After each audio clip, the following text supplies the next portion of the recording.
The all-new Kia K4 lineup is headlined by the GT Line Turbo model, but the rest of the range offers a different kind of appeal.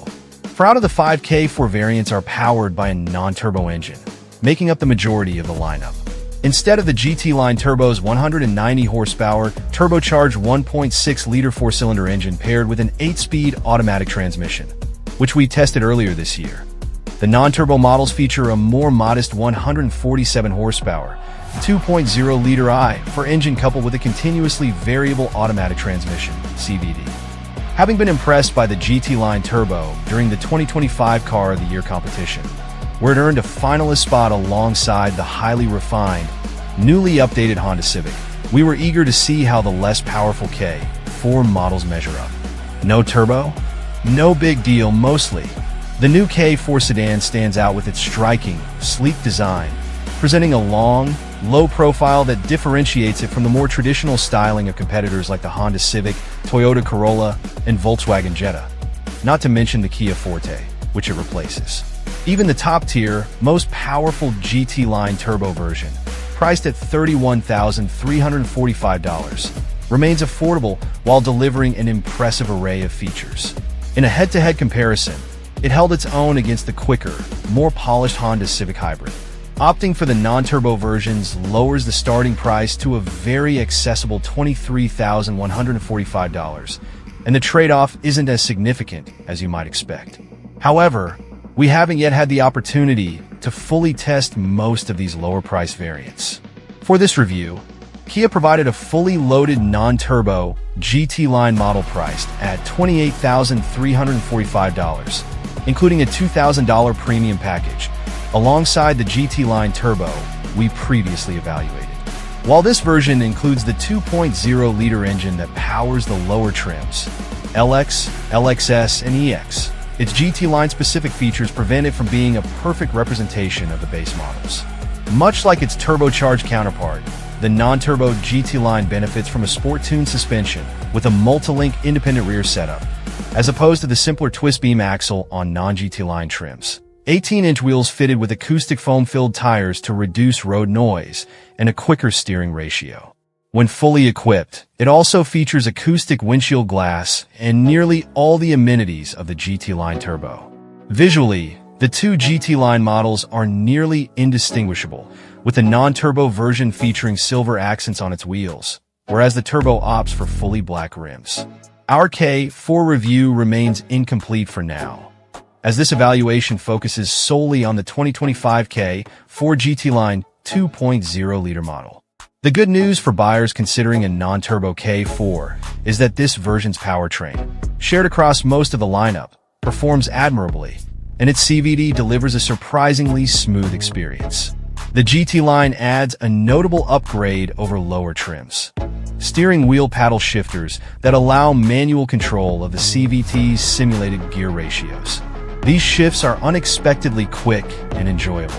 In automatic mode, the CVT avoids the typical downsides of older designs. It resists revving the small engine excessively, even during moderate acceleration, and engages smoothly when pulling away from a stop. Any preconceived notions of CVTs being sluggish or mismatched to road speeds are firmly dispelled here. However, pressing the accelerator flat to the floor reveals some drawbacks. The engine noise rises enough to pierce the GT Line's enhanced windshield glass, and its tone lacks the refinement of the 2.0-liter engine found in base Honda Civics. Not only does it sound coarser, but it also produces less power. This comparison is worth noting since the latest Civics, while also noisy for their class, are notably slow without the optional hybrid powertrain. In trims without the GT Line's extra acoustic insulation, such as the K4 LX, LXS, or EX, more engine noise is likely to intrude into the cabin, diminishing the GT Line's clear advantage in cabin refinement over entry-level Civics. Formal test numbers for the 2.0-liter K4 aren't available yet, but based on our seat-of-the-pants assessment, it feels about as sluggish as the 2.0-liter Civics. Even the GT Line Turbo, with its 190 horsepower, isn't especially quick, taking 7.1 seconds to reach 60 miles per hour. With 43 fewer horsepower, the non-turbo GT Line will likely hit 60 miles per hour in the mid-8-second range. slightly quicker than a Civic 2.0 liter, which clocks in at a leisurely 9.6 seconds. That said, accelerating uphill or overtaking at highway speeds is noticeably strained. Without a turbocharger, the K4, GT line or otherwise, is simply not built for speed. Same GT line handling, refinement. Ignore the engine and horsepower differences between the two K4 GT lines, and the two drive, steer, brake, and ride nearly identically.